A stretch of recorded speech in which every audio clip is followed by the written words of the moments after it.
அஸ்ஸலாம் அலைக்கும் வரஹ்மத்துல்லாஹி வபரகாத்துஹு. இன்று நிறையா பேர் இடத்துல பார்க்குறோம் என்னன்னா, காலத்தை ரொம்பவே திட்டுறாங்க. எதுக்குன்னா, எந்த நேரத்தில் பிறந்தோம், எந்த நேரத்தில் நம்ம எழுந்தோம், நம்ம யார் மூஞ்சில் முழித்தோம், இந்த மாதிரிலாம் பேசுகிறாங்க. இப்படி பேசுகிறது நம்மளை படைத்தவனை புண்படுத்துவது போல என்று அல்லாஹ்வே கூறியிருக்கான்னு நம்ம நபி ஸல்லல்லாஹு அலைஹி வஸல்லம் சொல்லியிருக்காங்க. கூறுகிறான் என்று நம்ம நபி ஸல்லல்லாஹு அலைஹி வஸல்லம் சொல்லியிருக்காங்க. வல்லமையும் மாண்பும் உடைய அல்லாஹ் கூறுகிறான், ஆதமின் மகன் மனிதன் என்னை புண்படுத்துகிறான், காலத்தை ஏசுகிறான், நானே காலம் படைத்தவன், நானே இரவு பகலை மாறி மாறி வரச் செய்கிறேன் என்று.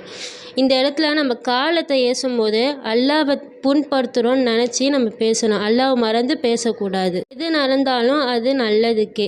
காலத்தை ஏச வேண்டாம், இறைவழி செல்வோம் இன்ஷா அல்லாஹ். அஸ்ஸலாமு அலைக்கும் வரஹ்மத்துல்லாஹி.